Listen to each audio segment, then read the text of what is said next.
ಜಾತಿ ನಿಂದನೆ ಸುಳಿಯಲ್ಲಿ ಸಿಲುಕಾಕಿಕೊಂಡಿರುವ ಮುನಿರತ್ನ ಖಾಕಿ ಕಸ್ಟಡಿ ನಿನ್ನೆಗೆ ಅಂತ್ಯವಾಗಿದ್ದು ಇವತ್ತು ಕೋರ್ಟ್ಗೆ ಪೊಲೀಸರು ಹಾಜರುಪಡಿಸಲಿದ್ದಾರೆ. ಈ ಮಧ್ಯೆ ಬಿಜೆಪಿ ಶಾಸಕನನ್ನ ಪುನಃ ಕಸ್ಟಡಿಗೆ ಕೇಳೋದಕ್ಕೆ ಖಾಕಿ ಪ್ಲಾನ್ ಮಾಡಿಕೊಂಡಿದೆಯಂತೆ. ಈ ಕುರಿತ ಒಂದು ವರದಿ ಇಲ್ಲಿದೆ ನೋಡಿ.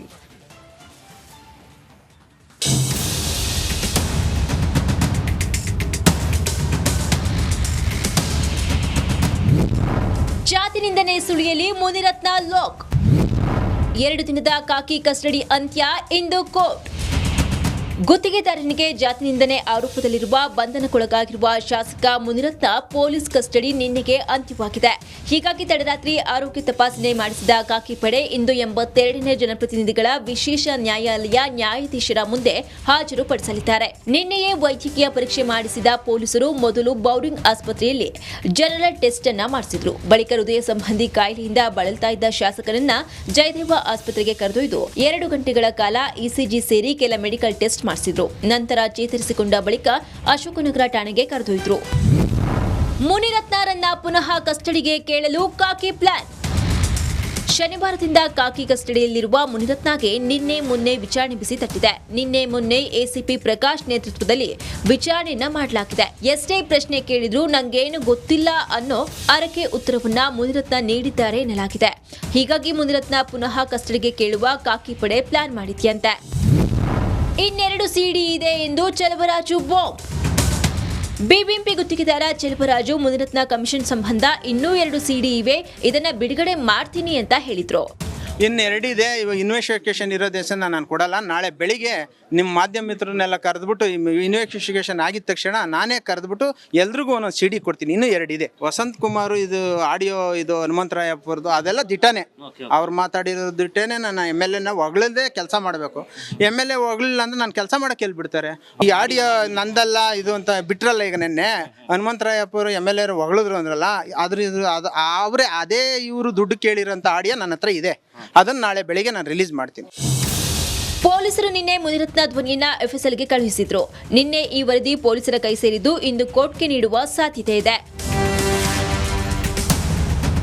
Bureau report, republic Kannada.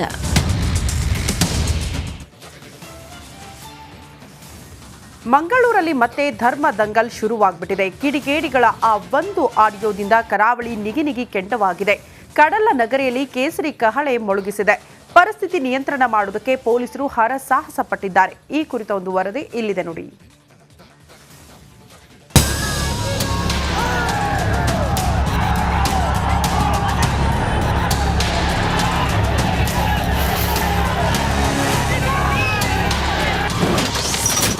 ದೃಶ್ಯ 1. BC ರೋಡ್ನಲ್ಲಿ ವಿಎಚ್ಪಿಯಿಂದ ಕೇಸರಿ ಕಹಳೆ.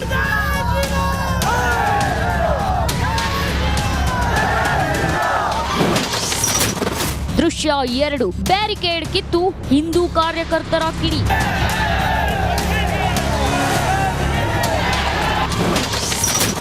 ದೃಶ್ಯ 3. ಸವಾಲು ಸ್ವೀಕರಿಸಿ ಬಂದಿದ್ದೇವೆ ಎಂದು ವಿಎಚ್ಪಿ ಘೋಷಣೆ.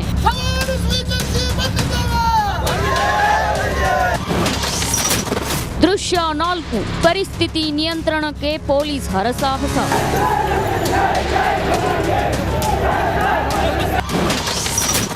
ದೃಶ್ಯ 5. ಈದ್ ಮಿಲಾದ್ ಮೆರವಣಿಗೆಗೆ ಸ್ಥಳ ಬದಲು. ಒಂದೊಂದು ದೃಶ್ಯದಲ್ಲೂ ಆಕ್ರೋಶ. ಕೇಸರಿ ನಾಯಕರ ರೋಷಾವೇಶ. ಕಡಲನಗರ ಮಂಗಳೂರಿನ ಬಂಟ್ವಾಳದ ಬಿಸಿ ರೋಡಿನ ಶ್ರೀ ರಕ್ತೇಶ್ವರಿ ದೇವಸ್ಥಾನ ಮುಂಭಾಗ ಹಿಂದೂ ಕಾರ್ಯಕರ್ತರ ದಂಡೇ ಸೇರಿತ್ತು. ಬಂಟ್ವಾಳದಲ್ಲಿ ಬಿಸಿ ಹೆಚ್ಚಿಸಿದ ಆಡಿಯೋ. ಬಂಟ್ವಾಳದಲ್ಲಿ ಈ ಆಕ್ರೋಶಕ್ಕೆ ಕಾರಣ ಅದೊಂದು ಆಡಿಯೋ. ನಾಗಮಂಗಲ ಗಲಭೆ ಬೆನ್ನಲ್ಲೇ ಕೆಲ ಹಿಂದೂ ಕಾರ್ಯಕರ್ತರು ಸವಾಲ್ ಹಾಕಿದ್ರು. ನಮ್ಮ ಏರಿಯಾದಲ್ಲಿ ಅದ್ಹೇಗೆ ಮೆರವಣಿಗೆ ಹೋಗ್ತೀರಾ ಅಂತ ಸವಾಲ್ ಹಾಕಿದ್ರು. ಇದಕ್ಕೆ ಮುಸ್ಲಿಮರು BC ರೋಡ್ನಲ್ಲಿ ನಮ್ಮನ್ನ ತಡೆದು ನೋಡಿ ಅಂತ ಪ್ರತಿ ಸವಾಲ್ ಹಾಕಿದ್ರು. ಇದರಿಂದ ರೊಚ್ಚಿಗೆದ್ದ ವಿಎಚ್ಪಿ ಹಿಂದೂ ಕಾರ್ಯಕರ್ತರ ದಂಡಾಗಿ BC ರೋಡ್ಗೆ ಜಮಾಯಿಸಿದ್ರು. ಯಾರೋ ಒಬ್ಬ ಗೂಂಡಗಳು, ಯಾರೋ ಒಬ್ಬ ರೌಡಿ ಶೀಟರ್ಗಳು, ಯಾರೋ ಒಬ್ಬ ಜಿಹಾದಿಗಳು, ಭಯೋತ್ಪಾದಕರು ಇವತ್ತು ಹಿಂದೂ ಸಂಘಟನೆಗೆ ಸವಾಲು ಹಾಕಿದ್ದಾರೆ, ಹಿಂದೂ ಸಮಾಜಕ್ಕೆ ಸವಾಲು ಹಾಕಿದ್ದಾರೆ.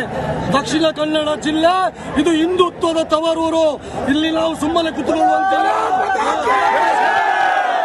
ಬಜರಂಗದಳ ವಿಎಚ್ಪಿಯಿಂದ ಬಿಸಿ ರೋಡ್ ಚಲೋ ಕಾವೇರುತ್ತಿದ್ದಂತೆ ಕೆಲ ಹಿಂದೂ ಕಾರ್ಯಕರ್ತರನ್ನ ಪೊಲೀಸರು ವಶಕ್ಕೆ ಪಡೆದರು. ಮತ್ತೊಂದೆಡೆ ಈದ್ ಮಿಲಾದ್ ಮೆರವಣಿಗೆ ಸ್ಥಳ ಬದಲು ಮಾಡಿ ಕೈಕಂಬ ಮಸೀದಿ ಪಕ್ಕದಲ್ಲೇ ಮೆರವಣಿಗೆಗೆ ಸೂಚನೆ ನೀಡಲಾಯಿತು.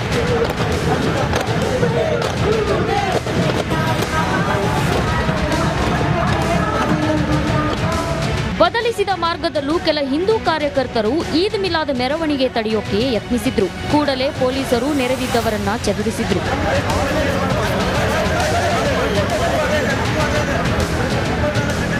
ಮಂಡ್ಯದ ನಾಗಮಂಗಲ ಕಿಚ್ಚು ಇನ್ನೂ ಆರಿಲ್ಲ. ರಾಜ್ಯಾದ್ಯಂತ ಈ ಘಟನೆ ಹಿಂದೂ ಕಾರ್ಯಕರ್ತರನ್ನ ರೊಚ್ಚಿಗೇಳುವಂತೆ ಮಾಡಿದ್ದು, ಮತ್ತೊಂದು ನಾಗಮಂಗಲ ಘಟನೆ ಆಗದಂತೆ ಪೊಲೀಸರು ಕಟ್ಟೆಚ್ಚರ ವಹಿಸಿದ್ದಾರೆ. ದಿವಾಕರ್ ಪದ್ಮುಂಜ ಜೊತೆ Dinesh Kashipatna, republic Kannada, Mangaluru.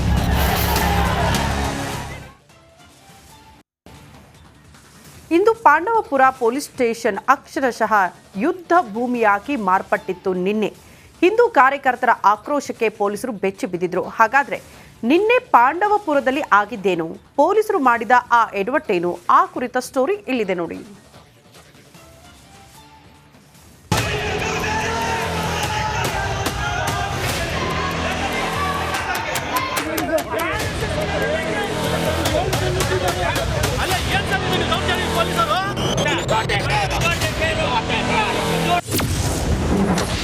ರಣಾಂಗಣವಾಯಿತು Pandavapura. Police station ಮುಂದೆ ಹೈ ಡ್ರಾಮಾ. ಆಕ್ರೋಶ, ಧಿಕ್ಕಾರ. ಇಂದು ಪಾಂಡವಪುರ ಪೊಲೀಸ್ ಠಾಣೆ ಮುಂಭಾಗ ಅಕ್ಷರಶಃ ರಣಾಂಗಣವಾಗಿತ್ತು. ಪೊಲೀಸರ ವಿರುದ್ಧ ಆರ್ಎಸ್ಎಸ್ ಮುಖಂಡರು ಬೀದಿಗಿಳಿದು ಪ್ರತಿಭಟನೆ ನಡೆಸಿದರು.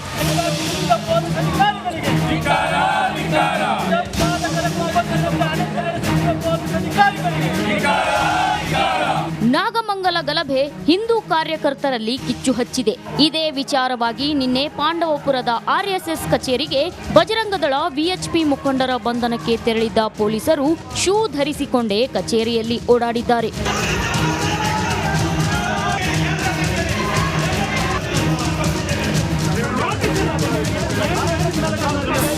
ಈ ಒಂದೇ ಒಂದು ಕಾರಣಕ್ಕೆ ಇಂದು ಬಿಜೆಪಿ ಕಾರ್ಯಕರ್ತರು, ಆರ್ಎಸ್ಎಸ್ ಮುಖಂಡರು ಪಾಂಡವಪುರದ ಪೊಲೀಸ್ ಠಾಣೆ ಎದುರು ಹೈ ಡ್ರಾಮಾವನ್ನೇ ನಡೆಸಿದ್ದಾರೆ.